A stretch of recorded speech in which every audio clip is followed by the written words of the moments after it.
Now let me see. Oh, Ambassador Berhane just came in. Okay, let's start. Let me see. It's already to. Okay. Welcome, Ambassador Berhane.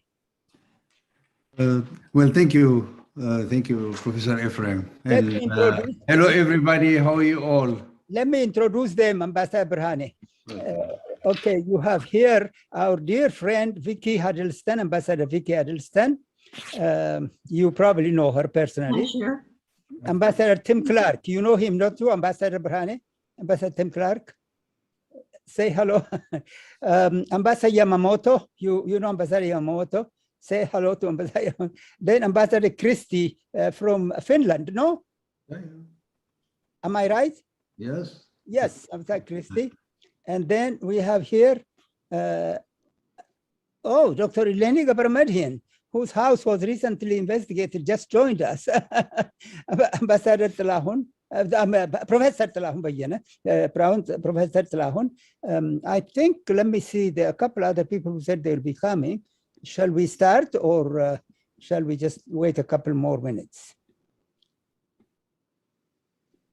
Dr. Tadassa Wuhib from the CDC, Center for Disease Control. He is actually more or less, he and I work together daily on the peace in Ethiopia. Dr. Tadassa, Ambassador Bakkala Galata has just shown up. He's the you know him, don't you, Ambassador Berhane? Ambassador Bakkala Galata, who used to be the head of the CD, the Red Cross. And who is iPhone? This iPhone. Who is the iPhone? It's me, Professor. It's Achi. Yeah. There's a Princeton University graduate who works for Microsoft, and she works with me on Africa Peace. Anyway, so well, I think we should maybe start. First of all, did I introduce Ambassador Stefan Gompers? He's here. Ambassador Gompers, Ambassador Stefan. Did I mention you? I didn't. Okay. Anyway, thank you. It doesn't matter. We're all about friends. Yeah, no. Welcome, Ambassador Stefan. You said your friend from Addis will join us. Is he going to join us? No. Unfortunately, he has a commitment. Oh, next time. What about Bob Doerr? Yes, Ambassador Doerr is here. I don't see him. I can't see him. I saw him before. Oh, I don't think so. I saw him, and all of a sudden, let me see, he was here. Ambassador Stephen's here. Ambassador Doerr was there, but then he disappeared. I saw him.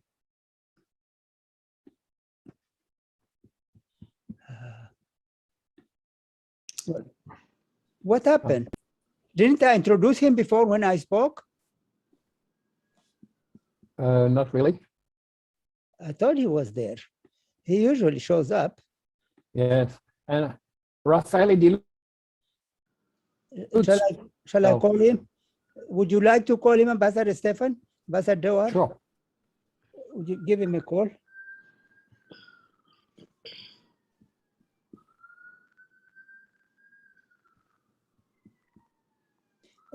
And here is another member of our peace committee, Kullani Jallata. She worked for the US Congress. She's a lawyer. She also went to Princeton and Harvard. That's the only people from my committee who are here. Hi, everyone. Thank you, Professor Ephraim. Thank you. Hello. Hello, Bob.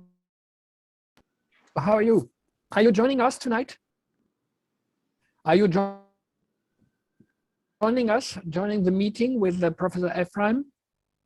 Oh, well, we just started. Well, it's it must be 7:30 London time, 2:30 Eastern Standard Time. Yes, we just started.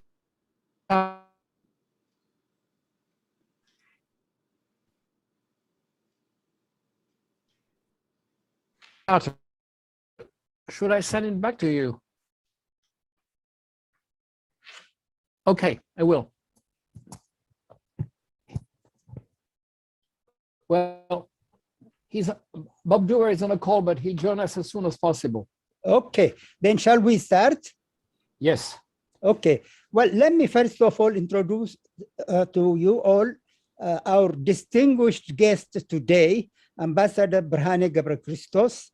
Ambassador Berhane Gebrekristos, before I introduce his title, let me say he's also a personal friend, a very good friend, a person whom I respect, and I'm very happy that he today agreed to come and meet us. Ambassador Berhane, I met him first when before the end of the Derg War, when he used to come to Washington. Since then, that's almost 30 years we've known each other.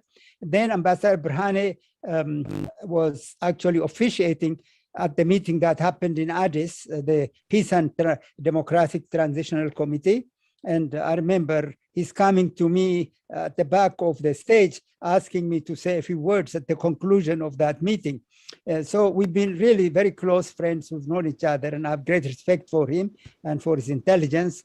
Ambassador Berhane was the first ambassador of the EPRDF to United States from 1991 and for another 5 years there. And then thereafter, he was the Ethiopian ambassador to the European Union. So you all know that. And he had served in many very important capacity with the EPRDF. And today, Ambassador Berhane will correct me if I introduce him as a chief representative of the TDF or TPLF in the Western Hemisphere. So if I made a mistake, Ambassador Berhane, you can correct me. So we're going to hear from Ambassador Berhane, get his insights and enlightenment. Ambassador Berhane, if I made a mistake in introducing you, please forgive me. No problem. I think you've introduced me correctly, so no problem with that. I will go with that. Okay, thank you. Well, I do represent the government of Tigray at this moment. That's what I do. Because of the, you know, I left government in 2018, and I never meant to go back to this kind of work, but due to the circumstances that have been created in Ethiopia, and in particular in Tigray, due to the genocide that's taking place, I couldn't resist and I couldn't contain myself from not taking part. So I took part in alleviating the genocidal acts that are taking place in Tigray and in Ethiopia. So that's what I am doing currently. Well, thank you very much, Professor Ephraim, for inviting me. I really highly appreciate that. And definitely thank you as well for everything that you have been doing throughout your life. You have been working very hard to make sure that Ethiopia remains peaceful, stable, and you have contributed greatly throughout your life. At least we met over 30 years ago. And every time I meet with you, you have been looking into how peace could be consolidated in Ethiopia. So thank you for that service. Thank you. And, great meeting you, great seeing you all. I have almost, I have worked with almost all of you. I can say almost all of you. And very,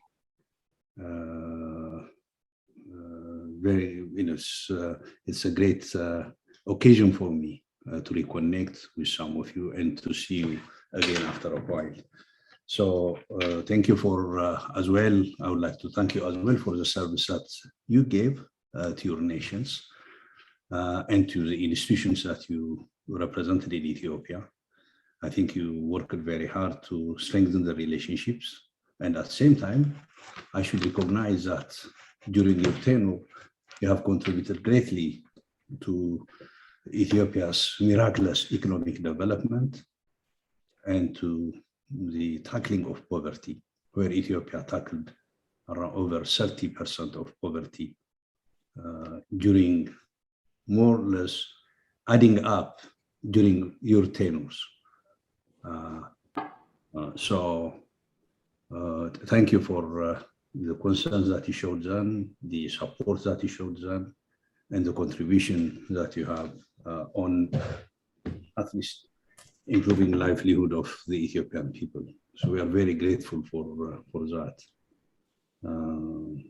So having said that, I think I will try to be brief. This is a vast area, and it touches a lot of feelings as well. But I will try to be extremely brief, and I'll try to deal with what happened the last 3 years very briefly, and try to see the way out. I think you'd be, since you're very familiar with Ethiopia, not only familiar with Ethiopia, since you're really a part of it and you have been following the situation, and your commitment has been demonstrated with the meetings that you have nearly every week or once every 2 weeks, and only on this forum, but on other forums you have been taking part in this as well. So taking into consideration, I'll try to focus on the future. At any rate, the problem of Ethiopia, as you know, the problem that we Ethiopians are facing today is essentially political. Essentially political. I should re-emphasize on that. And the major contentious or burning issue is the state building. There are two schools of thoughts, as you know. One is there are Ethiopians who are passionate about having a Unitarian state and an assimilationist state.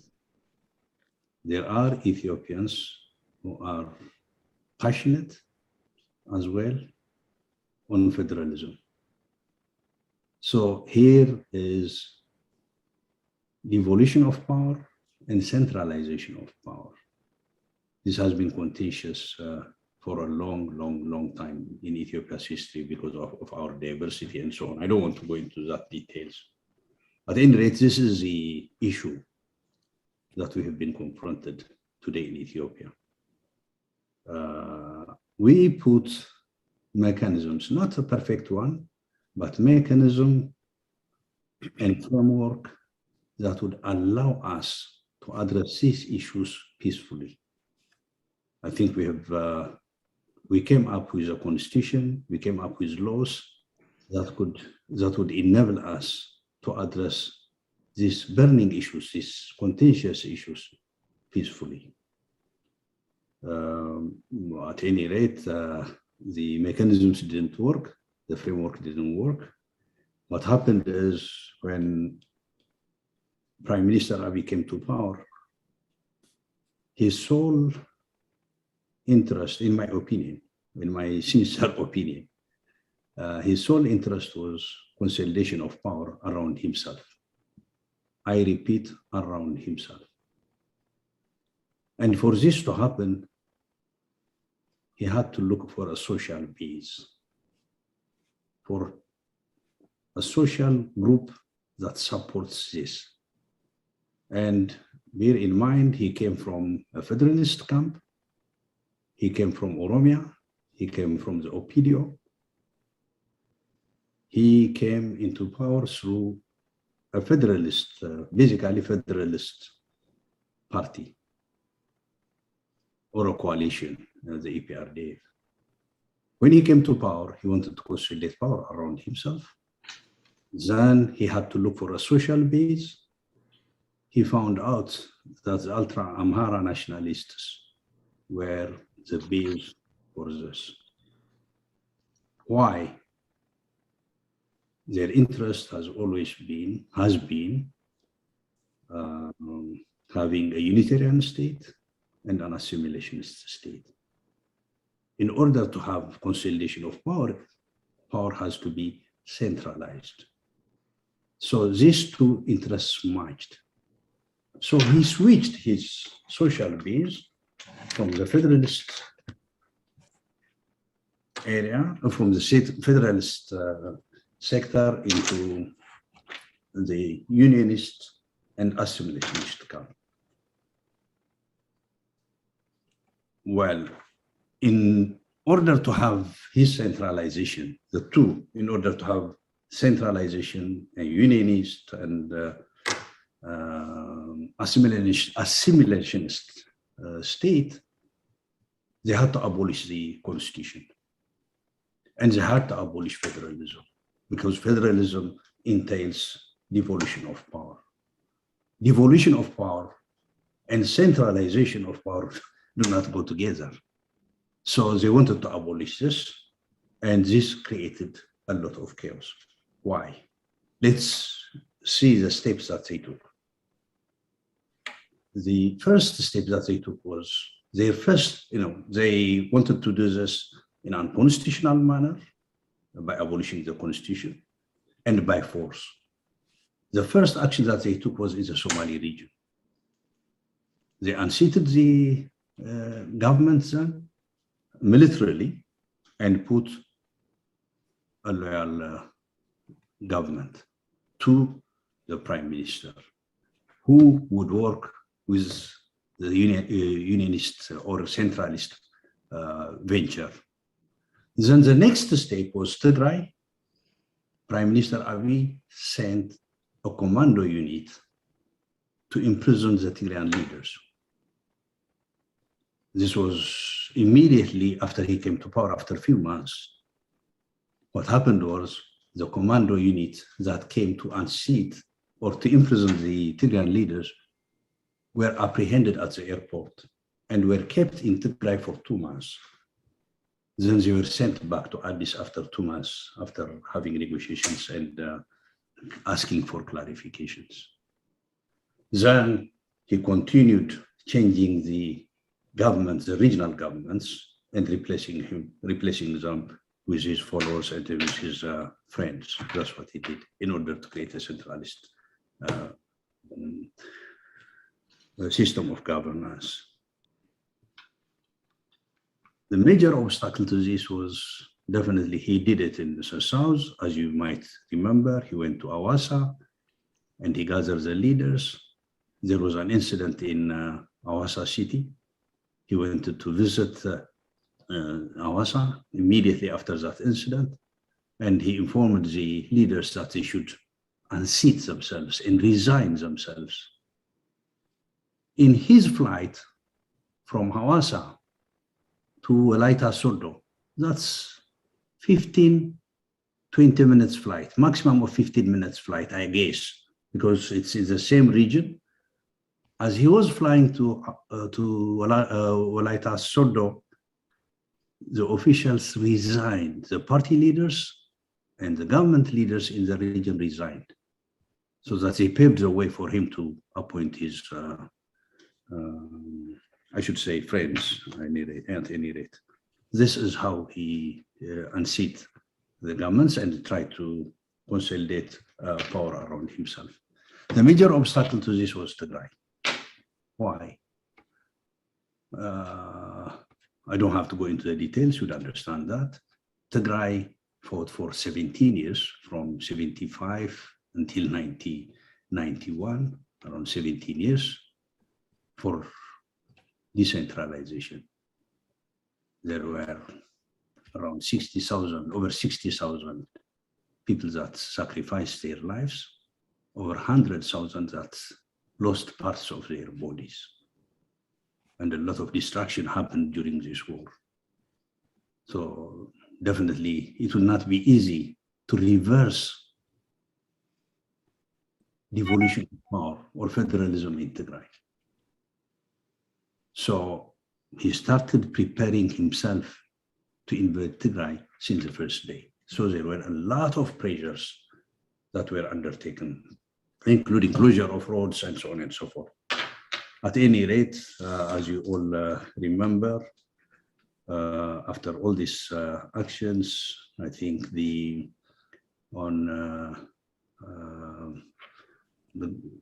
government worked very hard to mobilize defense forces. Prime Minister himself has informed the parliament the type of preparations he made. He mobilized, the agreement with Eritrea was a pact. He brought the UAE into his fold. He brought the Somali troops into his fold. So Tigray was encircled, completely encircled by entire Ethiopian defense forces that were mobilized to the Tigrayan border, by 100%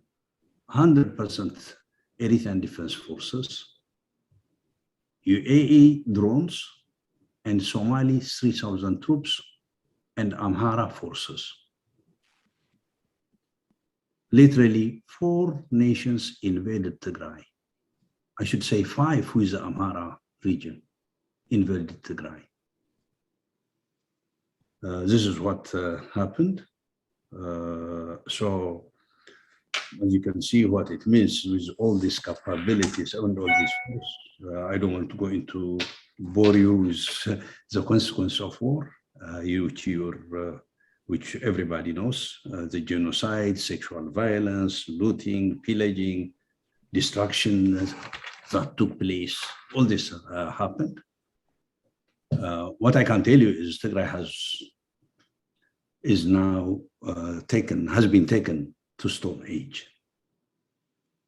It is literally nothing that exists there. And definitely, I'll talk about the blockade later, indicated blockade later. At any rate, this is what happened. Let me tell you the military situation, current military situation. I don't want to bore you with what happened the last 3 years. Every one of you are very familiar. I just wanted to put the context that we are talking about. The military situation is that TDF, when this war started, they had around 9,000 police and locally armed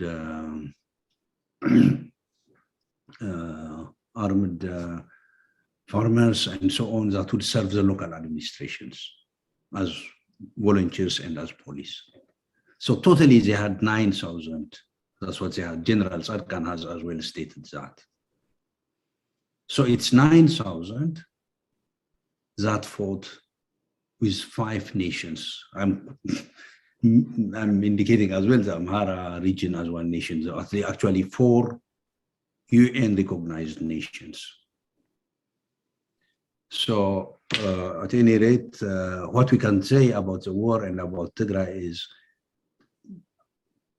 Tigray managed to build an army that could counter all these forces within 2 to 3 months. That's all. For me, this is unique in military history, I should say, because to build a military machinery, it does not mean train soldiers. It means build the institution, build leaders, build fighters. That's what it means. And make sure that they function as an institution. So in Tigray, defense force was established that could counter 4 nations. 5, the 5th one being one of the regions. Later, the Prime Minister engaged the 10 more regions. Money to establish a defense force within 2 to 3 months. This is unique in my opinion. I think the circumstances and the other factors forced Tigray to do this because of the type of genocide that was taking place on the ground. People were committed, people stood as one, and money to build an army within 2 to 3 months. This is unique in history, in my opinion. There were armies that were built within a short period of time, but in modern times, confronting all these forces is unimaginable for me, at least. At the moment, what we can say militarily is that the Ethiopian Defense Force has been completely decimated. It's a small percentage that they have at this time. It's not exaggeration. The army that we have, the national level, is full of farmers, ill-trained farmers that were given arms to fight. In some cases, farmers and young people coming with machete. This is a kind of army that Ethiopia has at this time. The regime is trying to mobilize hundreds of thousands of civilians, at the same time importing the most sophisticated weaponry from many parts of the world, including from new nations that they started to purchase armaments from, like Iran, Turkey, Azerbaijan, and others as well. The traditional ones, Russia, China, and so on are there. So they have been deploying sophisticated technologies and armaments, which they don't have people to man them. In some cases, they are using mercenaries. So at this time, the TDF is in Northern Shoa, crossing all the Amhara area and getting into the Oromo land. Here, people are extremely supportive to the TDF, with no exaggeration. They're extremely supportive. Without the support of the Amhara people and the Afar people, it would have been impossible, absolutely impossible to operate there. You can see even the speed of movement. The type of support is immense, I should say, because the TDF has been disciplined, they know what they are doing.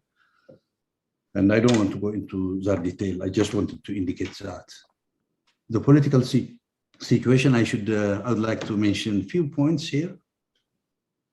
The government of Tigray repeatedly called on peaceful resolution of the problem, starting pre-war.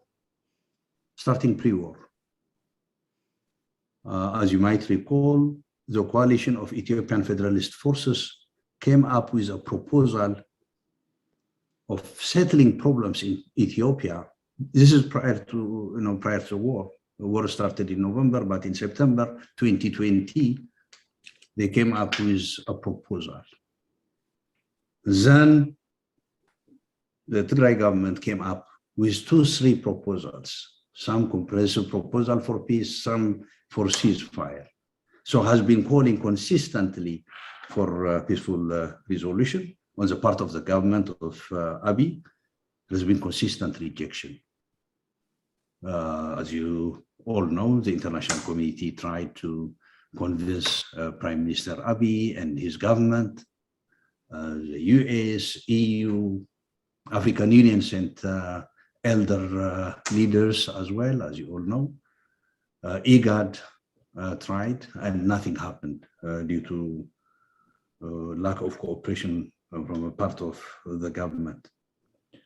Why are they refusing peaceful resolution? I should say something about this. This is because they have committed so much heinous crimes.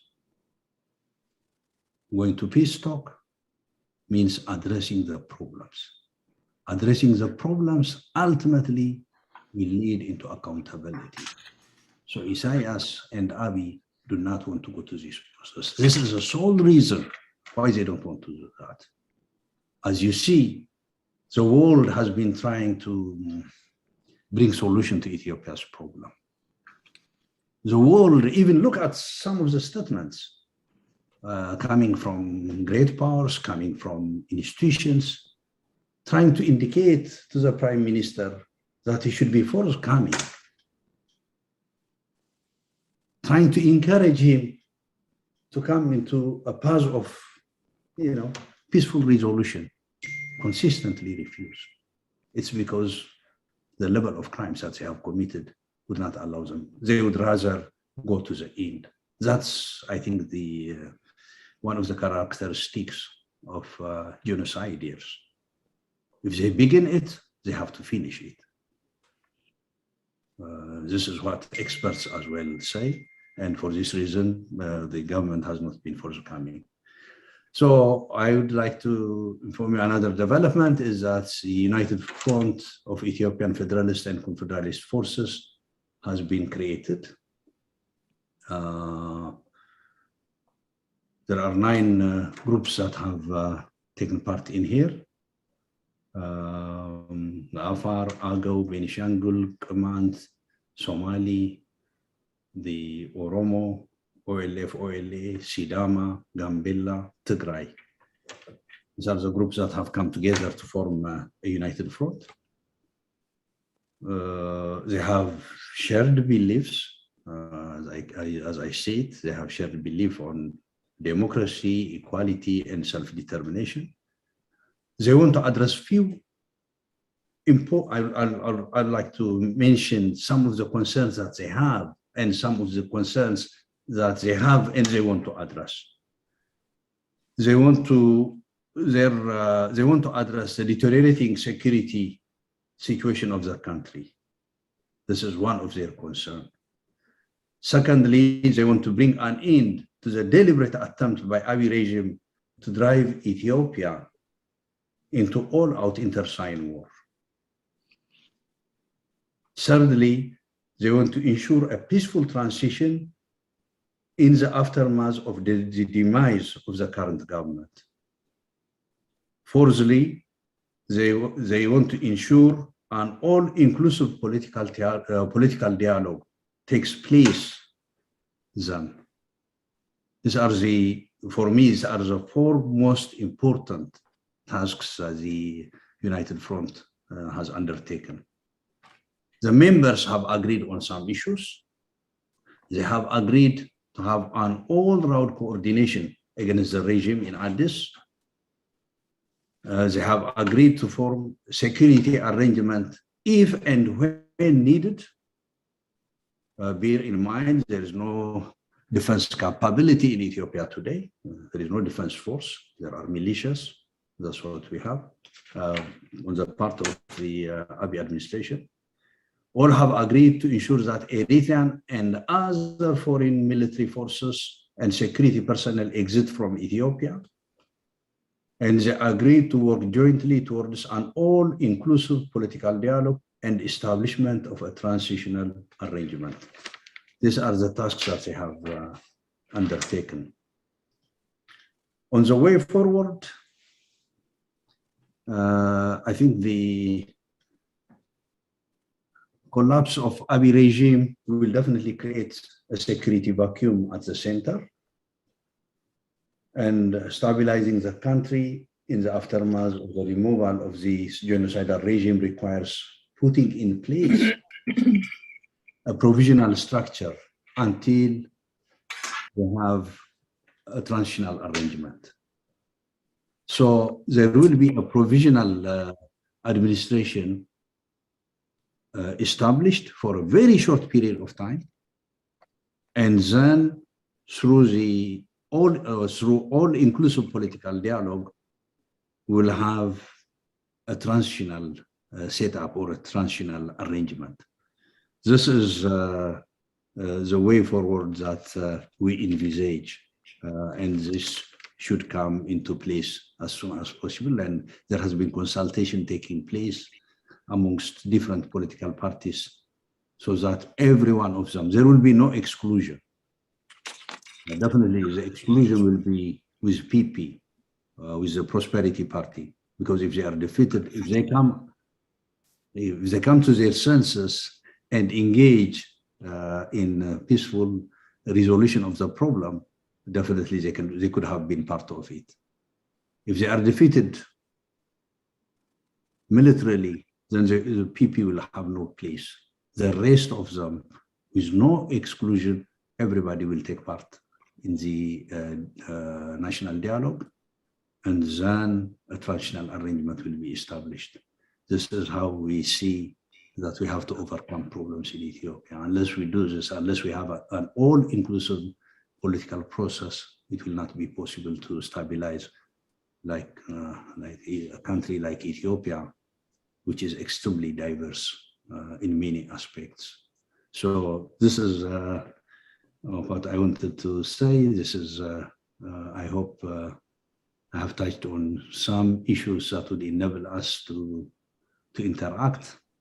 And so if there are comments, I would like to hear as well your comments, and we can exchange views on the issues that I mentioned or issues that I didn't mention. So thank you so much for listening to me, and we can exchange views. Thank you, Thank Professor. you very much, Ambassador Berhane, for this very detailed, clear summary or précis of the events. We thank you very much. Now, I don't know, Ambassador Dawar still has not shown up, has he? He said he was going to come, but I don't see him. Ambassador Stefan, he said he will come, no? Yeah, yes, he did. But he I had a don't, call before. I can try and call him again, but yeah, because I know he was interested. only he Ambassador, would show up. Ambassador Rafael said he's coming, but I don't see him either. He sent an email saying he's coming. Yes, he told me he would try and come. Mhm. He wasn't sure whether he could make it or not. You want to give Ambassador Dawar one more call? Yeah, okay. Thank you.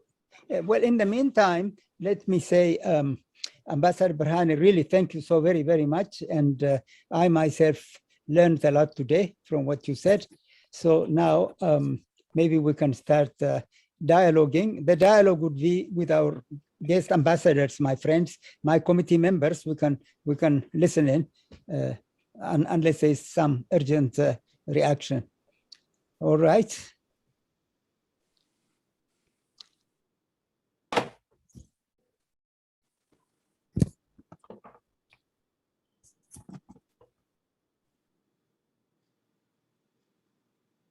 He didn't answer?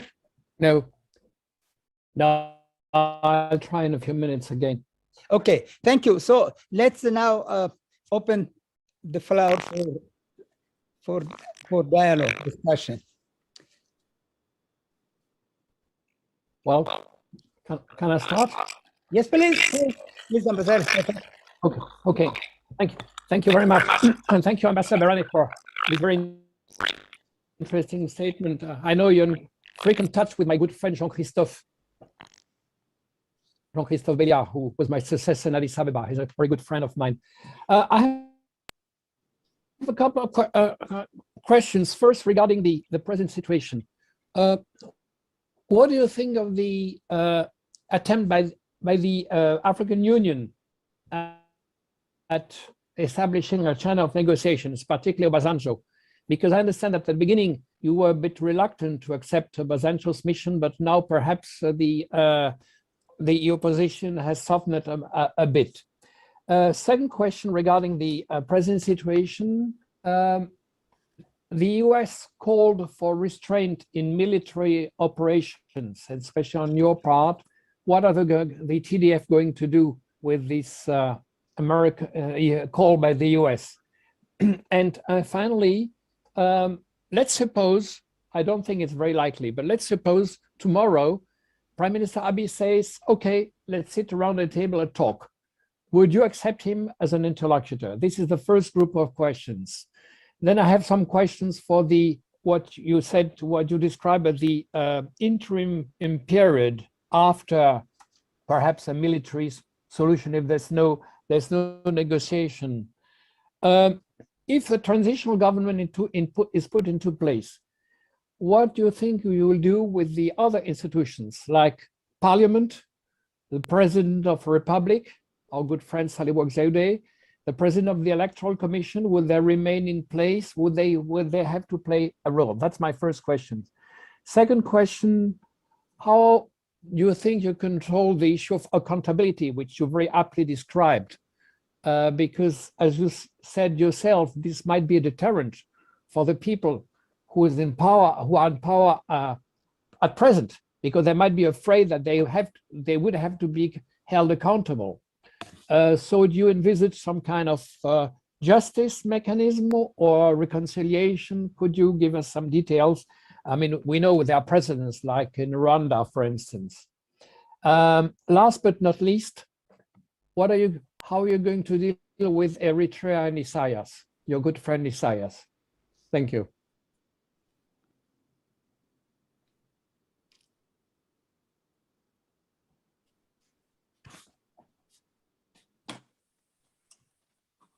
You're mute, Ambassador.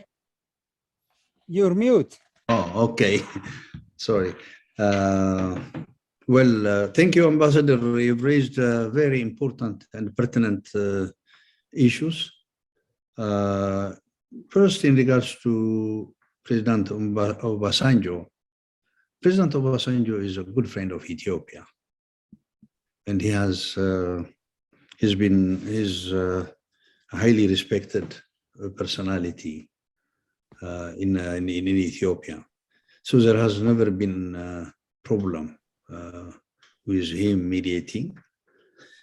However, the Tigray government was not happy, I should say. The Tigray government has not been happy with the African Union. The African Union, being in Addis, didn't do much.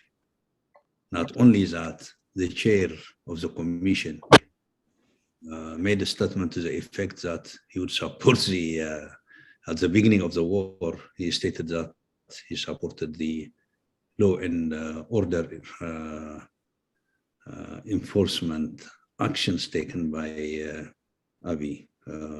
So this was just displeasure, nothing else. We're not rejecting even the African Union. We cannot reject the African Union. We cannot reject or oppose President Obasanjo. So we have been cooperating with President Obasanjo from day one. And when he wanted to reach out to the Tigray government responded very positively. He's been received warmly in Mekelle. And they had very fruitful and good discussions as well. From the Tigray part, there has been logical, reasonable, rational issues that have been presented to him. How we see the problems of Ethiopia should be addressed. How we see the problems in Tigray would be addressed. So there has been good discussions as far as we are concerned, very constructive, very fruitful discussions has been taking place with President Obasanjo. Not only with President Obasanjo, with all the interlocutors that have reached out to us. We have given every one of them positive response. And we have tried to explain ourselves. We have tried to explain the sufferings that the people of Tigray are going through. And we have tried to explain how these problems can be overcome.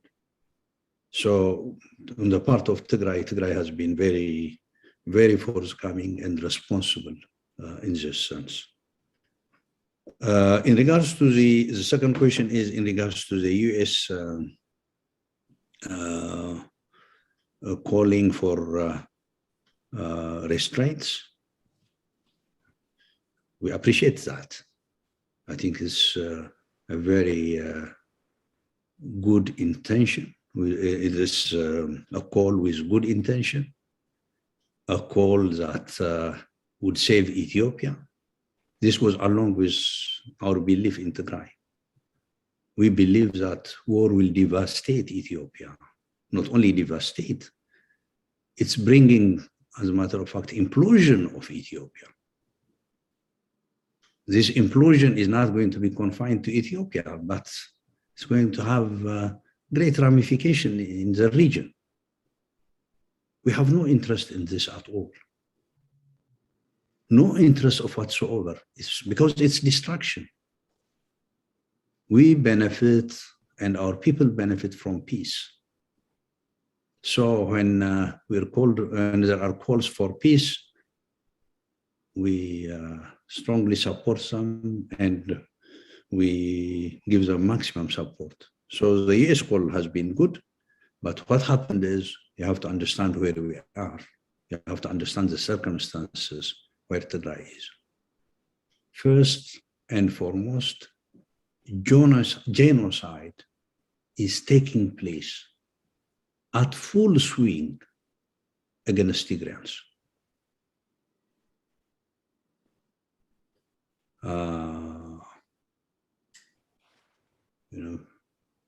People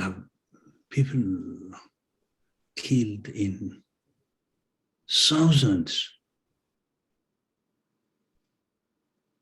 They were just mowing them in villages, in towns, and so on. So many people have been killed. So much destruction has taken place. It's a total war. Total war by 4 nations against a small region, a small people, a minority people. Look what's happening to people in Addis. Look what happened even to my dear sister Eleni. Her house was searched yesterday. Yesterday or the day, a couple of days ago, I think. The reason is no reason at all. First of all, she's not a Tigrayan. Second, but above all, her name is Tigrayan. It could go for Tigrayan. It's not only Tigrayan, but it would go very, very well for Tigrayan. So they just took her name and searched her house and mistreated her dad and her family. This is what's happening in Ethiopia. So, 1, genocide is taking place. 2, the government, Abiy's government and Isaiah's government, since they lost the war in Tigray, they put a siege on Tigray, blocked Tigray effectively. A single tablet is not getting into Tigray. A single tablet. People are dying due to lack of medicine, lack of food, lack of services, and so on. Lack of humanitarian assistance, a disaster that's created by the government. So there is a blockade. Thirdly, the government has been mobilizing hundreds of thousands of civilians to invade Tigray, not only invade, to continue with the genocidal venture. So what would Tigray do? We are willing to stop, because it's good for Ethiopia, it's good for all Ethiopians, including for Tigrayans. But under these circumstances, what do? We have to at least break the blockade. That's what we are trying to do. We have to break the blockade. And if, our friends, the international community, can stop the genocide, can end the blockade, can stop the preparation for genocidal acts, we'd be extremely happy to stop, because that's what we want. So this is the situation. I think as far as this continues, it will be very difficult for the people of Tigray, because they are pushed against the world, and they have no choice except defending themselves. They are simply defending themselves. They are defending themselves from genocide. I think this has to be realized. If the third one is, if Abiy agrees, what would we do? Well, we'd accept it. We'd talk to him. But there are things that need to be done. He has to stop the genocide. He has to stop the crime. He has to end the blockade, allow electricity, trade, and so on and so forth. Open telecom. Allow humanitarian access. If he does this, would be more than willing to talk to him and address issues peacefully, because ultimately we are going to have an all-inclusive dialogue. It could have, it's just including him, bringing him into the dialogue as well. It wouldn't have been a problem for us. But he has to lift and he has to end what he's doing. So he's refused. So he has really not given a chance for friends to support him and for us even to support him. He has denied us all. Has desperately denied us all a chance to end this tragedy and catastrophe and genocide peacefully. So it's if he comes with us, then we'll definitely talk to him. In regards to the parliament, I think it's understandably clear. Such parliaments that has been coming up with such decisions, all the decisions that you know, is unacceptable.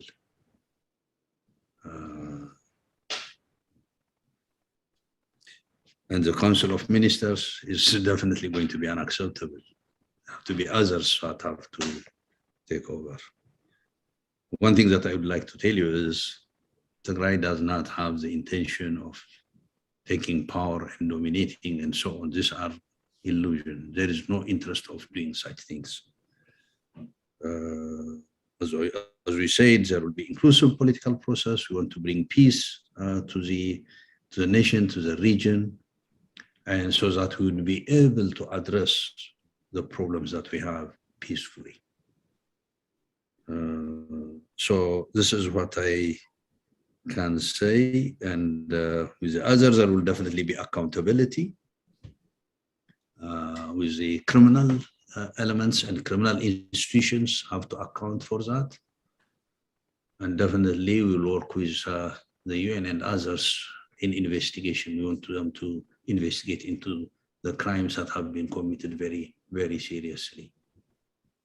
So this is what I can say for the moment. Some of the details have to come a little bit later. I do understand, but I haven't gone in some of the issues that you have raised, but it's not deliberate because I have opinion, but it has to be agreed amongst all the parties, and they are working on that. So I'm keeping it aside for a very short period of time, and we should come back to you on the details. But we are seriously working on all these issues, and seriously working based on international standards as well, or based on international law and international standards. That I can assure you. Thank you, Ambassador. Before we go to the second question, since your name came up, Dr. Eleni, just wave and say hello, since you are with us. Do you want to say a greeting to everybody? Your name came up in Ambassador's talk. Okay, thank you, Professor. I really don't have much to say, just that it's been a long time since I've interacted with PDCI, and it's a pleasure to be back today and to see all of our friends from the former diplomatic community. It's also a great honor to hear from Ambassador Berhane Gebrekristos, for whom I have deep respect, and to encourage him in the work that he's doing. So I'll stop there. Thank you. Thank you. Okay, let's move forward. Our friends. Can I make a couple of questions? Ambassador Clark, yes. Firstly, it's a huge honor and privilege to see you, Ambassador Berhane. You haven't changed at all. I'm really impressed to how you've kept your youthful appearance and as articulate and as convincing as ever, I have to say. Hugely impressed by your analysis. And I think you hit the nail on the head. For me, as you've correctly said, I believe, the two key issues are whether you go for a unitary form of government or federal state. And I think we've said on previous conversations with Professor Ephraim that it would be very interesting if there was some sort of inclusive process to look at these issues, because clearly this is an ongoing matter and it's not an easy solution at sight. But I do believe that at the end of the day, a resolution of that is fundamental to a resolution of the discussions ongoing at the moment. Secondly, you put your finger absolutely on the pulse. You say this is a political issue and it's politicians that have to find solutions. It cannot be solutions through warfare or civil war. It has to be the politicians that take leadership and find solutions that spare ordinary citizens in Ethiopia from the sort of disasters that they faced over the last few months. And I really think that your emphasis on finding a political solution is absolutely, I think, shared by all of us who are watching the tragedy unfold from afar. And it's political leadership from those who are involved and those outside that will ultimately determine whether or not Ethiopia can return to the sort of miraculous economic progress that you mentioned at the beginning of your debate. And for me, it was a real irony for me that someone who I respected, and at the beginning of his position as Prime Minister, as a Nobel Prize winner, holding out the hand of friendship across Ethiopia and of course to Eritrea as well, has led Ethiopia into this incredible chaos now that those who love Ethiopia from outside find themselves witnessing and powerless to do anything about. Which brings me really to my third comment is that, and we've raised this with Professor Ephraim before, you have on this call people who know Ethiopia, who love Ethiopia, who've invested their time and their energy and their emotions and their hearts in Ethiopia. And we've asked many times, do we have anything useful to do? All of us in our own way, of course, still maintain contacts with our former employees. Just the other day, I was talking to the existing EU ambassador to Ethiopia. So all of us have connections of one sort or another, but actually we don't really know what to do with them. And of course, the issue, as we've discussed many times, is Ethiopians have to solve the problem themselves. Maybe they have to find their own internal mediators and not rely on the African Union or anyone else. So my question to you really is a critical one here. Can the Ethiopian politicians, the body politic, find a solution by themselves? Or do they need some form of outside assistance, help, support, whatever? And if so, what should that support be? Is it in the form of institutional support from nations or bodies such as the AU? Or is it individuals? Or what? What do you think, as an extremely seasoned diplomat as you are, what is the correct way or the solution that's most likely to lead to a solution to this ongoing tragedy without any more lives being lost? Thank you. Thank you so much. Thank you. Thank you very much, my good friend Tim. It's a great pleasure to see you. It's been a while, and very good to see you. You're in good shape as well, in good spirit and in good shape. I look forward to having conversation face to face sometime in the future. Continue our friendship and our relationship. Having said that, I think you've raised very important issues. Definitely, the nature of the problem is political. We shouldn't have gone to war. It was just reckless. I agree the Prime Minister had great support from Ethiopians. I remember when he visited Mekelle, the early days, it was his second visit. He visited Somali region, and after the Somali region, he visited after the Somali region, he visited Tigray. In his visit to Tigray, he was not even, there were around 3,000 people. He talked to 3,000 people. He visited some areas, but he had conversation with 3,000 people. He gave a speech, and he was not able to finish his speech. There was applause and after applause and after applause.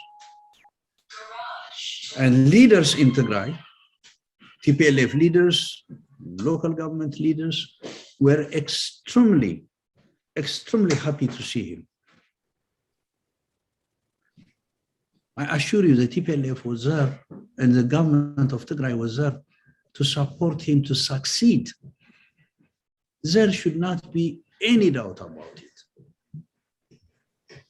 Once he was elected, they were there to support him. I'm not going to tell you the support that he enjoyed overseas. You've seen it and you have done it yourself as well. Every Ethiopian did that. And every good friend of Ethiopia did that. Almost all nations supported him. But due to the reasons I mentioned earlier, in my opinion, in my sincere opinion, due to the reasons I mentioned, he drove Ethiopia into this quagmire, a quagmire that's not easy. Ethiopia is today divided. Ethiopia is today fragmented. Ethiopia today is polarized. He asked me about, mediators.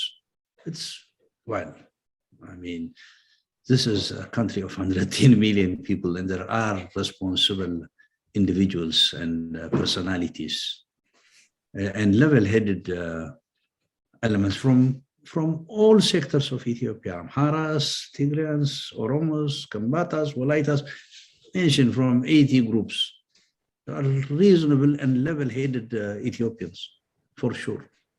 But I can't tell you the level of polarization. It is unbelievable. And this is because, a head of state pushing for polarization, working day and night whenever he speaks, whether it's in parliament, whether it's to media, whether it's to group, whether he speaks in different languages, message is divisive. Top from him down to the officials. If a leader does that, everybody follows definitely as it is. So it's very difficult to have this. But what I could say is, at least at this moment, to bring Abiy into addressing problems, he has to be pushed from the international community. I don't think he would care anymore about the local constituency. Of course, he doesn't care much about international community as well, as he should be, but maybe better than the local one. Of course, Isaias would be the most listened person, as he's in control of Ethiopia. So it's very difficult. At this moment, yes. I think if the atmosphere changes, if Abiy is not willing to address these issues, and if, I'm not going to say if, when Abiy is removed, which is hopefully not going to be a long time, if he insists doing what he is doing, then definitely he has to be ejected out. If he is ejected out, then conditions have to be created for Ethiopians to address their problems. Definitely, there will be a need of, friends support this process. Ethiopia will need a lot of support. Whichever outcome might have our dialogue and so on, we have to dialogue and address our problems ourselves, and we need to be supported by our friends. What kind of support? When time comes, we can work on the details, but definitely there will always be need for support. So what I would say is, now to end the war, pressure on Abiy or pressure on anybody that refuse would be important. But I should assure you, on the part of the opposition, they have no problem. These are the 9 groups that I mentioned. Most of them have presence on the ground. It's militarily. Their capability varies, but they have activities on the ground. I don't see any problem on the part of these groups to see it and address problems. But after a change, I think if he's not forthcoming after change, then I think we can create an atmosphere where we can sit and dialogue. The dialogue is not going to be easy, but there is no way out. We have to dialogue amongst ourselves. We have to dialogue what happened. Why did we go into this situation? There are different interpretations, let them be. But we have to talk. And we have to discuss how we can get out of this problem. Through this, whether we agree or not, definitely there will be points of convergences. And we have to build on the point of convergences. This is what we need to do. So I assure you we are committed to doing this. Thank you, Ambassador. Ambassador Bob Dewar from London has just joined us. Say hello, Ambassador Burhani. Ambassador Dewar. Ambassador Dewar, how are you? Hello, Ambassador Bob. You're mute. Yes. Well, no, it's a pleasure to be able to see you and to participate. I apologize for not being here throughout because of technical problems. My email is completely out. I'm able to get to this meeting via the internet, but not through the normal link. So I do apologize for that. And I've been listening with considerable interest to what I've heard since participating, and I agree with what Tim has been saying, and I'm very interested in what the ambassador is saying. So, but I can't contribute very much more at the moment because I wasn't present at the beginning. But very nice to be present. Thank you. Thank you. Well, before we proceed, let me just say, Ambassador Burhani, yes, we have a lot of international friends, and I'm really very pleased to say that these ambassadors here today and their friends have been talking with our peace organization for now several months. They love Ethiopia. They had great experience in that country, and they want the best for Ethiopia.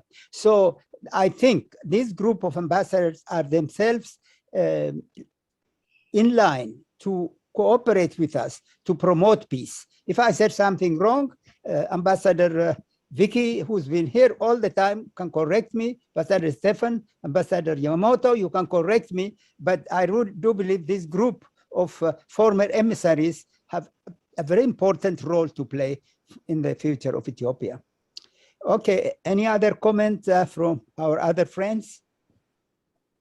May I say a few words? Oh, please, Ambassador Christie. Welcome, welcome, welcome. Thank you. Yes, it is really the first time I'm joining you on this group, but have been on the background all the time. Yes. And I thank you very much for all the analysis that you all have given, and I agree to most of that. It has been very painful to see what is happening in Ethiopia. since we left, because I think we all have been following it all this time. And then, of course, the hopes were very, very high when the peace was established between Ethiopia and Eritrea. And somehow it was like a miracle. It didn't seem real first. And then, of course, we believed that it happened, and there was a Nobel Peace Prize and everything. And then suddenly, the country is at war within itself, which is somehow unbelievable and so tragic. And I fully agree that this is the only way out is the political way out. War is never going to lead us to peace in the end. It is through negotiations. And as much as we would like to contribute, there are always limits, being outside of the country and being really only friends of Ethiopia. But we are not established there, and of course we don't want to interfere. We just want the best for Ethiopia, and it has been really very, very difficult. The statements at this point play no role whatsoever. So there has to be something concrete. And I was also wondering about the negotiators, peace negotiators, and all that. It looks like President Obasanjo is best positioned at the moment. But do you see any other possibilities? Do you think that outsiders can really be of help, or does it have to come from inside? And then, of course, it's always difficult to take the first step. But who is going to take the first step to get the negotiations going on? Have you established those requests that you have to the government, and have they ignored them, or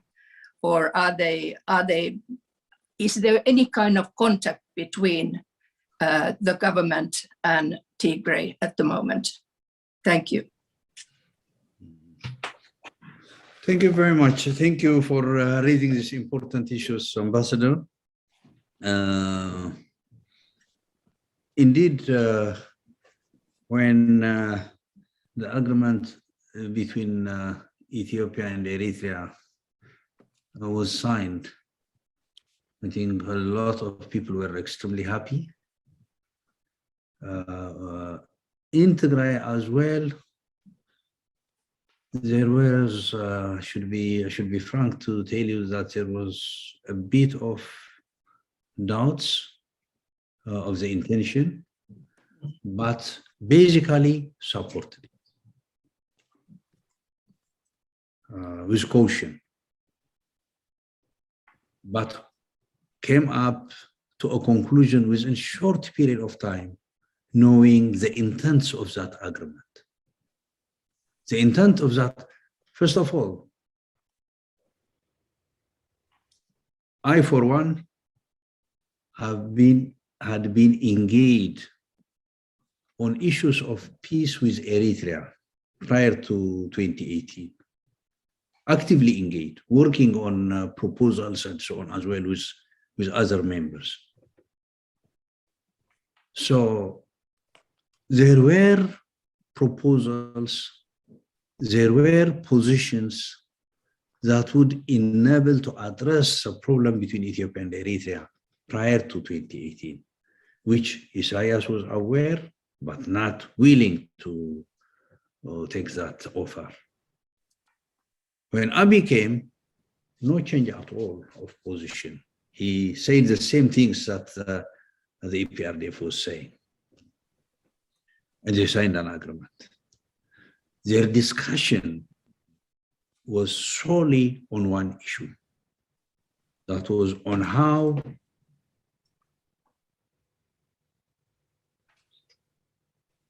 to destroy Tigray and the TPLF. That was the only issue that they discussed. They never discussed border They never discussed any other issue or difficulties or problems between Ethiopia and Eritrea. Never. It concentrated solely on Tigray and on the TPLF, on how to wage war. This was a war pact, literally. And they started preparing simultaneously their defense forces. You know what type of defense forces both countries have. So that's what they started doing.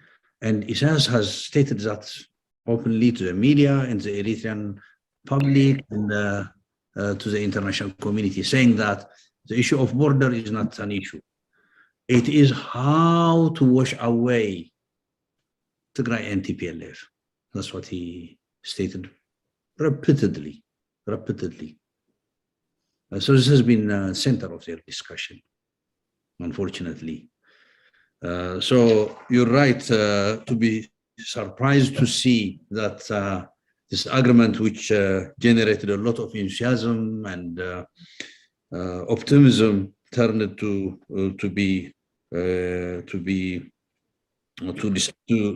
disappear. On the negotiations, I think, you know, at this point, it's critical that there are, you know, international actors, especially President Obasanjo has been playing a central role here. He's been trying his best and he's been supported by everybody, and definitely Kenya as well has been trying, President Kenyatta has been trying as well on his part, and so on. So there has been serious attempts here, but there is no response from Addis. There has been continuous rejection. There has been hesitance even to see them. Most of the times, emissaries are not, or envoys are not, or high representatives are not received. So there is no willingness to address this problem peacefully. The reason is reasons that I mentioned. I believe they're not going to do that. The reason is they have committed so much heinous crime. They have committed genocide. As I have started to learn about genocide, the genociders do not stop once they start the action. They have to finish it. No matter what capabilities they have to finish it. That's what the experts say. That's what experts tell me. So I think that's what they are doing. They're not willing to do so. I hope and pray that they accept and we go to dialogue and at least save few lives and save destructions as well. But I think the President Obasanjo is well suited for this and he has to be supported. Has there been any contacts with the government? You know, what they did was, you know, they characterized the TPLF as a terrorist organization. This is laughable. This is laughable. Naming Tigray and the TPLF as terrorists is just a joke. This has a proven record of standing for justice, and it has its own shortcomings. I mean, it's operating under difficult circumstances. I am not saying whatever was done was perfect, but I think in terms of terrorism, no way that one can implicate the TPLF on this or the people of Tigray on this. They did this so that to block dialogue. So there is no contact, unfortunately, with Abiy administration. Abiy administration has completely shut opportunities for dialogue. Okay. Thank you. Now, by the way, Ambassador Vicky and Ambassador Yamamoto, you have not said a word. Ambassador Christie, you wanted to say something more? Thank you very much. No, that's all. Well, We haven't heard from Ambassador Vicky or Ambassador Donald. This is Don. Just a quick question. So, Ato Burhani, it's really a great honor. And again, our deepest condolences on the tragedies in Tigray and the loss of life. And we were in contact with many of the people right before the tragedy began, and the death is just unacceptable. What you're raising it raises a lot of questions and issues. And in some ways, I don't really disagree with you. And that is that will Abiy actually change? Will he negotiate? Will he actually move forward and cut off his dependence on Isaias and others? And that's really hard. But you know, given where the international community is, and especially after Secretary Blinken's visit to the continent, and you have Sudan, which continues to be a problem, and of course Ethiopia's challenge with Egypt on the Renaissance Dam issue, and of course you have succession problems and bad elections coming up in Kenya, Somalia, and the other areas. Everyone is really looking at some type of negotiated settlement or some way forward to resolve and avoid the anticipated violence, with troops now right outside of Addis. As you know, the evacuations have begun. That's a very alarming situation, and there is just a lot of problems. Is there anything that you see that can really, are you engaged in any other alternative mechanisms that's going to kind of resolve this ongoing challenge? Over. Thank you. Are we engaged in an alternative? What's the point that you said last? Yeah, so other mechanisms, because obviously just making conditions on Abiy is not going to work. Abiy is not listening. He is not listening at all right now. And how are you going to reach him, to a person who's really in a corner? And Obasanjo has not been extraordinarily helpful or very active. And so are there any other opportunities that you see? I think the key is with Isaias. And the second key, the lower key, is with Abiy. It's them who have to make it happen or unhappen. Unfortunately. I think the international community tried its maximum best to advise, to support, to encourage Abiy to do the right thing, going out of their way,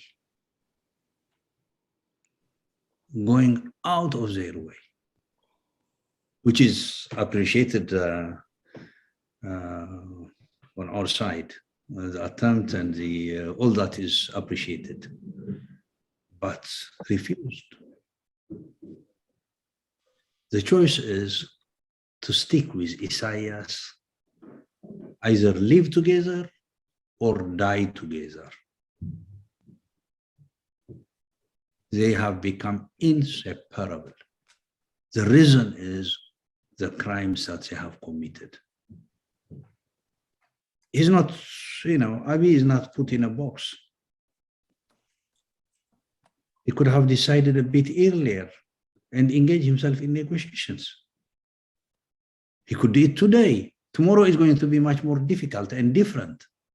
Definitely, it's going to be different, not like today. So it's, in my opinion, they are aware of what they are doing. They have chosen this route. Is there any other alternative? Yes, the choice are two. I mean, one is dialogue, which they have refused. The other one is put us in a desperate situation where genocide has been committed. So we have to save our lives. We have lost so many members of our families. We have lost so many friends. We have lost so many family members. There are people who lost around 16, 18, 20, 25 members of their family family members. So we have to, so would be happy to see a peaceful resolution of this problem. But if we are denied, then we have to defend ourselves. No choice. So what I can say is alternatives have, I don't know if there are any other alternatives. I would be happy to learn, but these are the two alternatives. And Tigray has been pushed to choose the bad alternative, an alternative that it does not like, and that's defending oneself. If there is any other view, I mean, I would like to learn anytime. If there is any other alternative, I would be more than happy to learn and see a different alternative. But the best alternative is addressing this peacefully through dialogue, which Abiy has refused, and Isaias, above all, doesn't like. Thank you. Ambassador Vicky, we have not heard from you. You are mute. Well, yes, I realize that, and thank you, Ambassador, for your time and excellent explanation. Actually, I was kind of going to avoid saying very much because I find it tragic and disturbing, and I don't see an easy solution. But let me ask you two questions that I think are kind of leading questions. First, about your military strategy. It appears to me with your approach to Addis and your movement to the corridor leading to Djibouti, your military is doing everything possible to force Abdi to step down, and maybe it seems very difficult to get Isaias to pull out his armies. So is that the strategy, and is it the best strategy? Because would there be another strategy that would open a corridor, a military strategy for a humanitarian corridor? And the second question is, I couldn't agree more that, Abdi should step down. There should be an all-inclusive transition government, but I worry because, the Tigrayans, yourself and the leaders in Tigray have been very effective in carrying out the conflict and fighting back. And to me, that sort of means that Tigrayans will be in charge of a new government. And as confident as you are, and the fact that you could probably do an excellent job, still, I think that probably would be a huge mistake. So I don't know if you could comment on those two questions. Thank you. Thank you again. Thank you, Ambassador Vicky. Thank you very, very much for these important questions. As usual, you've raised important issues. First of all, in regards to the military strategy, our choice is definitely, our priority of priority is saving lives of the Tigrayan people from genocide. This is a priority of priority. So we would have loved to see Tigray and the people of Tigray are not under genocidal act and situation. In this case, we would have, to come to your question, maybe if you're referring to the Western corridor to open humanitarian access, definitely we would have loved to do that, because it gives us a lot of advantage. One, relieve people from genocide. As we speak, yesterday evening, actually, they took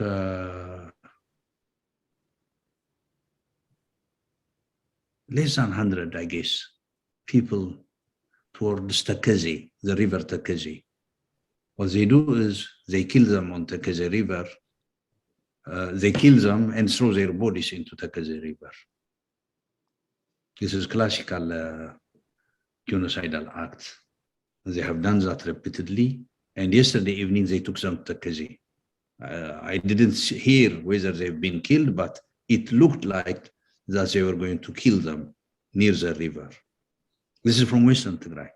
So for us, it would have been, our choice would be definitely to free our people in western part of Tigray, the Humara area, from genocide. However, this is a military theater, military affairs. You don't go to areas that you want. Our intention is definitely to push the military out of Tigray and create a condition where, at the same time, they are not able to invade and create, continue with their genocidal act. But we have to definitely chase, and we have to encounter the mobilization as well. So what we are trying to do is, we are trying to do many we are taking many factors into consideration. One, relieving people from genocide. Two, break the blockade, because a blockade is killing people. It's part of the genocidal game. And people are dying due to lack of food, due to lack of medicine, due to lack of services, and so on. So we have to break the blockade and the siege. Thirdly, there is big mobilization. If we don't deal with it, it's going to be a serious military problem and security problem again to the people of Tigray and to other Ethiopians as well. It's not only in Tigray that we have war. We have in Oromia, we have in Ago, we have in Command, we have everywhere. Everywhere, literally everywhere in Ethiopia today, we have wars. So that the strategy is definitely not giving a chance to the regime to mobilize hundreds of thousands of people and again conduct a genocide. So it takes all this into consideration. Definitely, we want to open a corridor, but it doesn't go with our desire. It goes, we can open it by pushing militarily, because in a peaceful way, everybody tried to have a corridor opened. UN tried, NGOs tried, governments tried, the EU tried, the US tried, everybody failed to have it open. So we're forced to open it. And in order to open it, we have to weaken the military establishment of the invading forces. So the strategy, our strategy, is dictated by the action of the invading forces. This is what I can say. It's not, it doesn't depend only on our choice, but it's dictated by the situation. I hope I have responded to your question. In terms of all-inclusive dialogue, we are going to have all-inclusive dialogue. I should assure you that we have no interest of dominating Addis and so on. This is not the case. This is not the agenda. This is not the issue. We want to have an all-inclusive dialogue, and we want to see how we can address problems, and we want to address it through that mechanism. So I should assure you that we are not interested in controlling Addis and so on. Thank you very much for your excellent explanation. I hope that you'll have military success fairly soon, because it seems as if the situation is only becoming more drastic. Thank you. Thank you very much. Thank you so very, very much, all of you. Now, Can I ask you- yes, Yeah, two more questions quickly. Sorry to take the floor again. the question. Yeah. First question. Even if Abiy sticks to his guns, which unfortunately he seems to be doing, is there hope that some people around him, either in government or in the military, realize that this is going nowhere and might force him to accept cessation of hostilities, or force him to step down? That's number one. Second question, I'd like to go back to this issue of crime and accountability, which is perfectly understandable, especially for the victims. But would it be envisageable at a certain stage to have some kind of, I don't know how to call it, amnesty or pardon or yukerta whatsoever, in order to precisely to encourage the other side to give up this useless fight? Thank you. Thank you. Good questions again.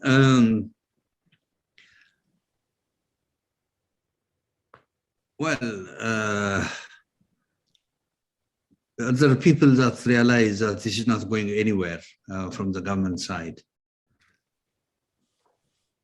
I should say there should be, but very, very few. The atmosphere is, how can I explain that? If I may refer the Second World War, what happened in the Second World War, the heart of Europe, that kind of political atmosphere is there in Ethiopia. The demagogy, the rhetoric, and so on is identical. Yeah, it's frightening. Identical, no difference of whatsoever. The wording and basically are the same.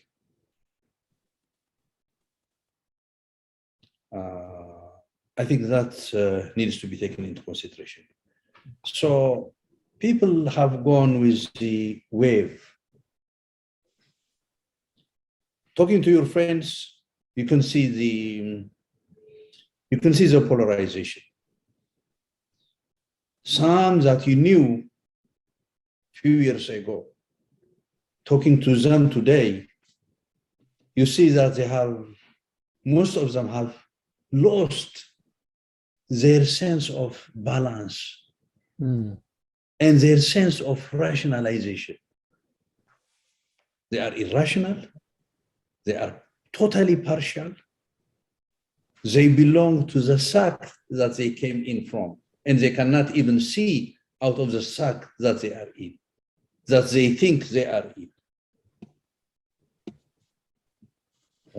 Which means they think about the kings that they come from. They don't see beyond that. So it is in a way, in its unique way, it's similar to what happened during the Second World War. This is what I can say. Secondly, the unique situation in Ethiopia is, with no exaggeration, Ethiopia is fully controlled by Isaias. The military is controlled by Isaias, by Eritrea. Secret services are controlled by Isaias. Immigration is controlled by Isaias. Financial sector is controlled by Isaias. He has ripped off Ethiopia fully. He is in control. This makes it difficult for people who have good intention to act. because this brutal institution from Eritrea and the one that has become extremely brutal and trying to keep pace with Eritrean brutality, the Ethiopian part, these are merciless today. And the Prime Minister has full control at this moment. No one cannot move outside of his will.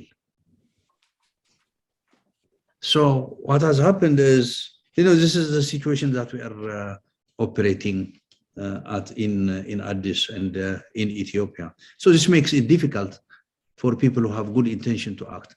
In the military, to be honest with you, I don't see anything coming out of it. There are generals, but you don't have soldiers. You don't have even officers.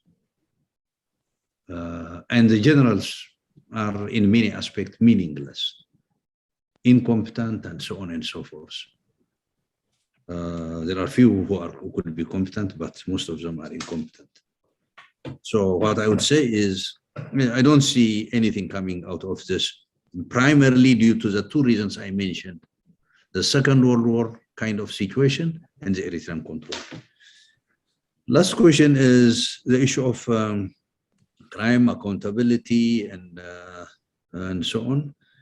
I think, well, justice has to be served. The truth has to come out, and definitely all of us have to learn out of this. So there will be mechanisms that will be put in place, but we'll try to do it in a responsible way. There is no issue of vendetta and so on and so forth. I should assure you that the Tigrayan fighters, the TDF members who are operating in different parts of Ethiopia,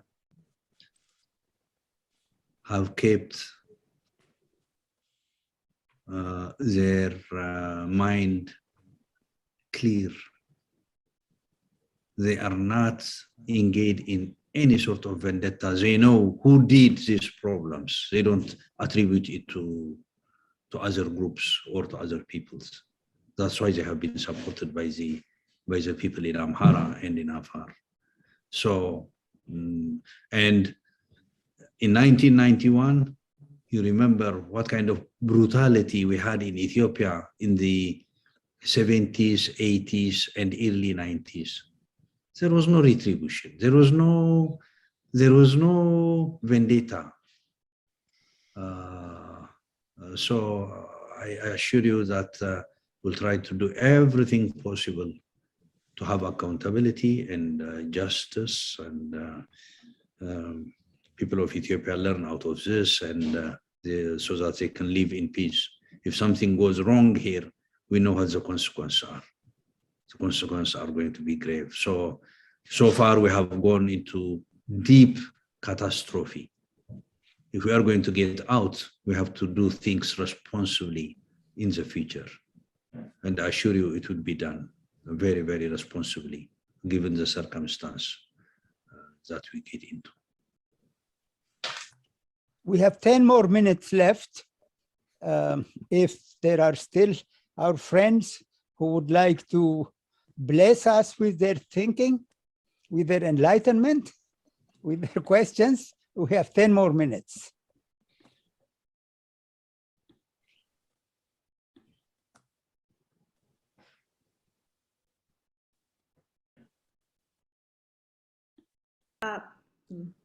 Oh, you want to say something? If possible, yes. Yeah. Okay. Okay. This is a forum for our international friends, but Please, Elaine is a key member of our peace organization, so she has the right to express herself. Well, I think it's relevant for the international friends. We have heard from various, sources and analyses that, Ethiopia has gone back 30 to 40 years. Ambassador Berhane, you spoke of, going back to the Stone Age. So one of the things post-transition or part of transition is the reconstruction, the economic reconstruction of Ethiopia. and some form of a Marshall Plan.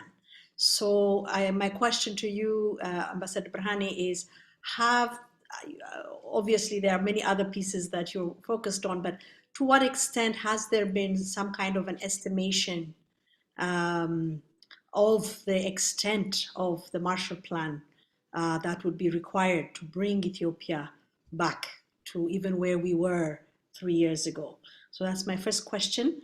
The second one is alongside that, beyond the political arrangement of the transitional arrangement and prior to that, the provisional administration that you described, what in your view would be also a plan for the social reconstruction, the fabric that has been completely torn apart? Of course, we jokingly referred to, or not so jokingly, but my grandfather, Gabra Metin, indeed, that is a name ascribed to Tigrayans, but also to Amharas. As my grandfather moved from northern Shoa to Walaita Sodo, where he married my grandmother, and brought up my father and my aunts and uncles in Sodo. So now we are at a point of such a polarization. In my family, I see that polarization. And so the question is not only the political arrangements, but how we will come back together as a society.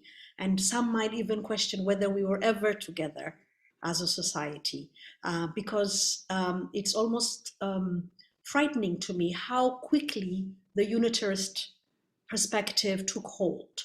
And although you described it as an ultra-nationalist Amhara base, it exists nonetheless.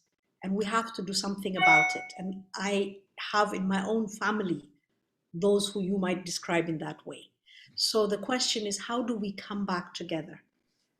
Because otherwise there is a real fear that we cannot continue as a country. And so we need to really go beyond the political arrangement. And we don't have much time to address this, but I think that's really the question on the table. Thank you, Dr. Leni. Well, thank you, Leni, who have raised very, very important issue again here. In regards to the rehabilitation and reconstruction, and regards to need of Marshall Plan, I think first of all, the destruction is heavy. In the case of Tigray, it's a stone age.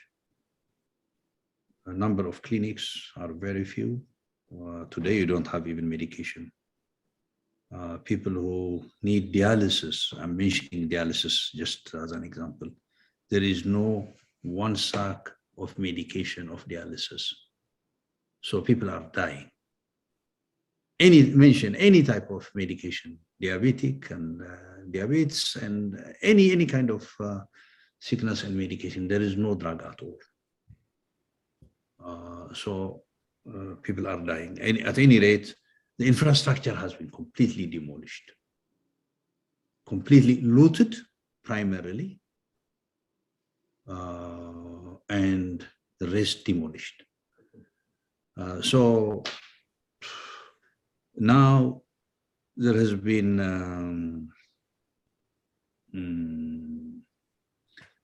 they have been auditing, they have been working on the figures, what the level, there has been damage assessment being undertaken now. So they are working on it, not only in Tigray, but in other parts as well, has to be worked out because the destruction is primarily in Tigray, but it's all over the nation. So the assessment has been undertaken.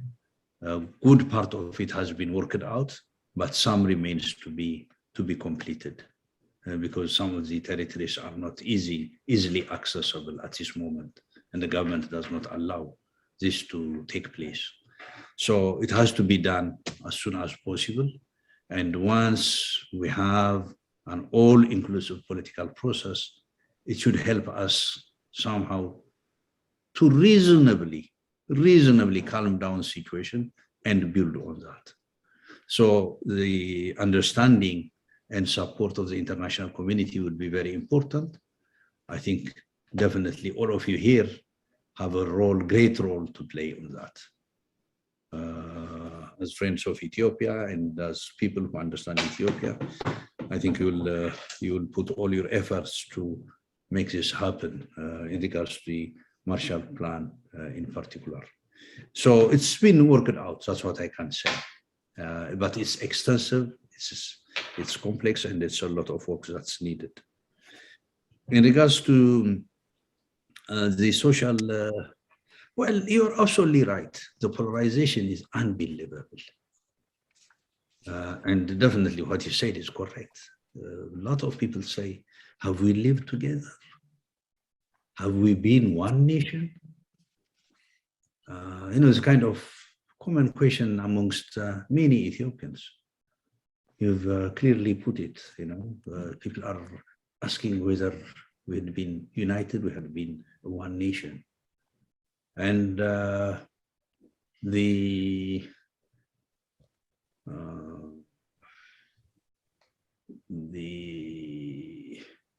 opinion of having independent state and secession has risen the last 3 years. This is what I can say is, in 1990s, this was a serious problem that we had in Ethiopia. By 2010,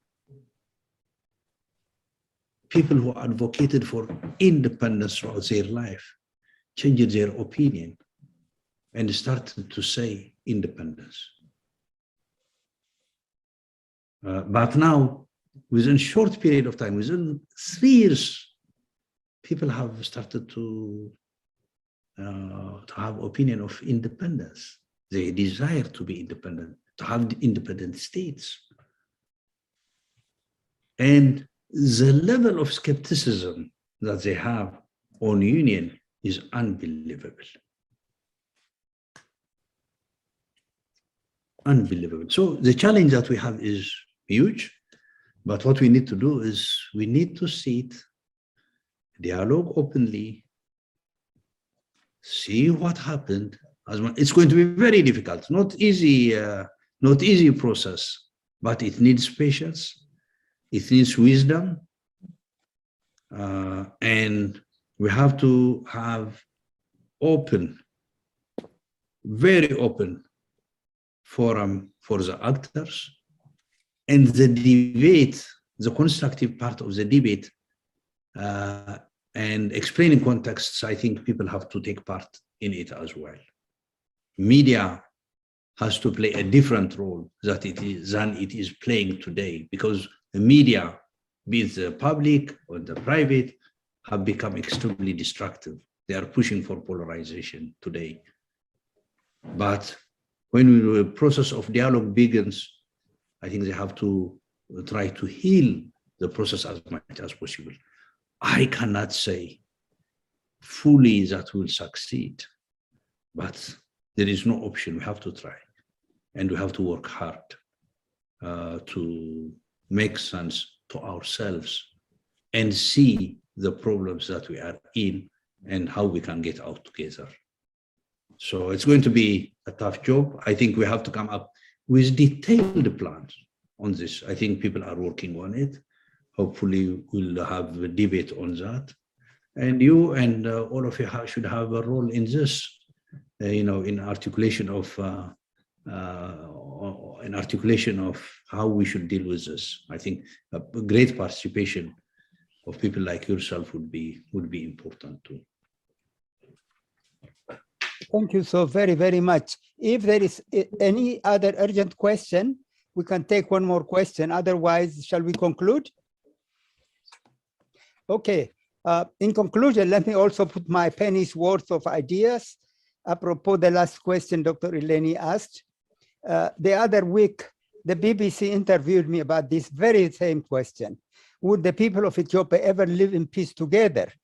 I said, as an incorrigible optimist, actually, I'm nowadays a little bit corrigible optimist, yes. And I explained by saying that the problem is among us, the cream of 1% of Ethiopian elite. I think if we start to be willing to dialogue with each other, to forgive each other, and to say past are gone, the people of Ethiopia have no problem with each other. I have traveled all over Ethiopia, Amhara, Tigray, Oromo. They do not ask me, are you Amhara, Tigray, or Oromo? They ask me, you must be tired, come and have coffee.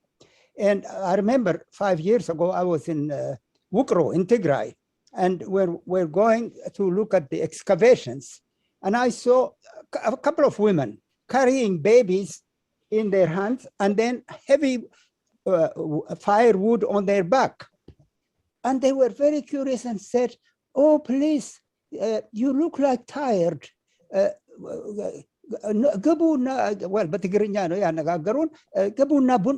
Please come in and have coffee. So what I'm saying is I'm basically a corrigible optimist that the people of Ethiopia have no problem with each other. The people of Ethiopia are intermarried.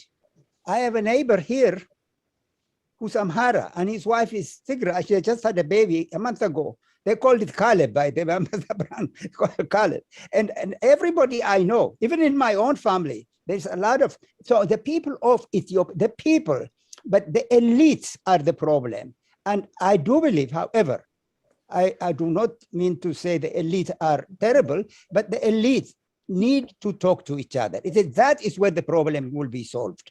This cream of 1% of Ethiopians who have been educated in the West, who happen to have had the power, who had the money, who had the authority in the country, we have to find a way. And that's where our international friends can help us, because these are the people you know. These are the people you are in touch with, meaning this 1% educated elite. If we, and also I respect them too, but they need to talk to each other and come to really understand each other. Finally, I will say, look at France and Germany. Ambassador Gompers, well, it's my witness. The Germans and the French don't really hate each other today, but look at the horrible war that existed between them. Look at America and Japan. Ambassador Yamamoto and Ambassador Vicky will witness with that. America bombed, atomic bomb, the Japanese, Japan. But America and Japan today are buddies, great friends. So I am looking at the overall human situation, that if those of us who have the education, the political power, and who have the authority of leadership, if we can sit down together and really follow our own tradition of forgiving each other and our own tradition of coming together with mutual respect and with understanding, for the sake of the 99% of the people who want nothing but butter bread. They want to bring up their children in peace. They want schools, they want hospitals, and that's what the people want. Whether you go to Tigray, Amhara, or Oromo, that's what I hear myself. That is why, Ambassador Berhane, I hope you don't mind my optimism. I am partly, of course, pessimistic in terms of I own my own very close friends who are now intermarried. Sometimes I know a man, a doctor who's married to a Tigray, and they're sleeping in different beds. Now, this is terrible.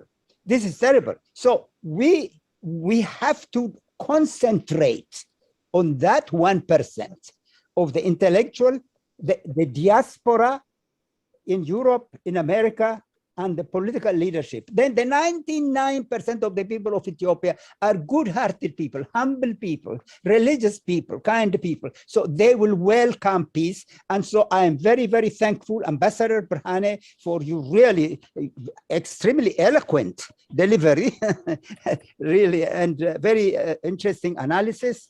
And I'm glad we invited you because I myself learned a lot today from what you had said. And I'm sure everybody appreciated what you said. As Ambassador Tim Clark said, your nuance, your way of delivery, all is very impressive, Ambassador Burhani. Thank you so very, very much. And I appreciate your kindness, your friendship, and we'll continue to work together.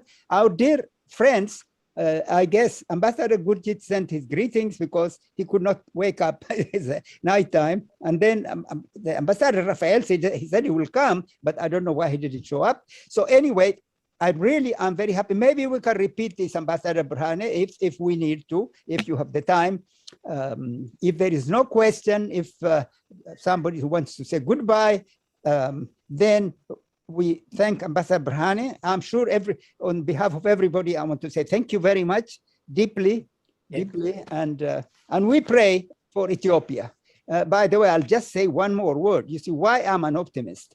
One of the people in my committee who had shown up, I think I have mentioned to all of you before, my good friend here, the picture of, you see that picture of Virgin Mary? His name is Gabriel Ratta. Gabriel Ratta was a soldier of TPLF during the last war. He lost half his hand and 3 of his fingers. And now he's a very spiritual person. He paints with 2 fingers and drives, holds a telephone with half of his 2 fingers. And you see, and he is one of the most conciliatory people I have met. Very spiritual man. So people who, that's why I become optimistic. When I see someone like that, who has many wounds on his body, yet he loves Ethiopia. He is from the north himself. Of course, he suffered the war. So that's why I'm an optimist, that even those of us who have lost family, relatives, even those of us who have lost half of our hand, like Gabriel Ratta here, we still, however, are coming together and doing good things. There is Gabriel Ratta, the painter. He's an artist now. I'll show you 2 fingers. And he has only love in his heart.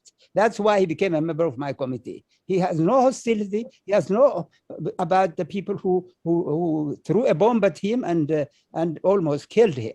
So that's why I'm an optimist. Thank you all very, very, very much. Thank you.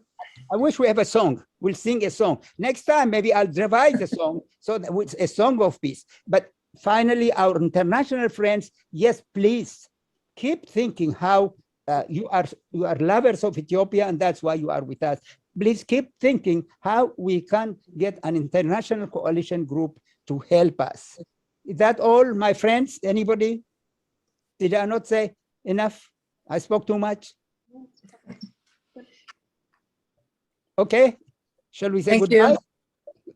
Thank you. Thank you. Thank you. Au revoir, au revoir. Thank you very much. Auf Wiedersehen. Au revoir, merci. Merci beaucoup pour tout, and we'll try to meet again. Thank you all. Thank you À all. bientôt.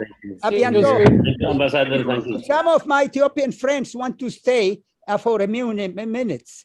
Okay. Maybe we can talk. Thank you so much. Thank you. Goodbye. Thank you, Thank you. Ambassador. Thank you. Thank you, Ambassador. Really, it was amazing what your delivery. Thank you. Thank you.